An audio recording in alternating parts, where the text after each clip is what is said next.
apa yang ditulis Tuhan Yesus di atas tanah? Dalam kitab Yohanes pasal 8 ayat 3 sampai dengan 11, para ahli Taurat dan kaum Farisi membawa seorang perempuan yang kedapatan berzina ke hadapan Yesus.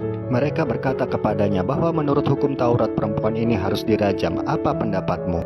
Tetapi Yesus membungkuk dan menulis-nulis di atas tanah, dan mereka terus menanyainya, dan respon Yesus adalah, barang siapa yang tanpa dosa, hendaklah ia yang pertama kali melempar batu. Kemudian ia kembali membungkuk dan menulis-nulis di atas tanah. Lalu mereka satu persatu pun pergi, dimulai dari yang paling tua. Di akhir kisah, Yesus berkata kepada perempuan itu bahwa ia juga tidak akan menghukumnya. Ia berkata, pergilah dan jangan berbuat dosa lagi. Kembali ke pertanyaan awal, apa yang ditulis Tuhan Yesus di atas tanah? Ada penafsiran yang menarik dan mengatakan bahwa ini adalah gestur ilahi dan mengaitkannya dengan perjanjian lama, tepatnya di kitab Yeremia pasal 17 ayat 13. Kalau kita melihat terjemahan dari LAI, terjemahan baru, mungkin kita akan bingung ya, ini kaitannya di mana ya.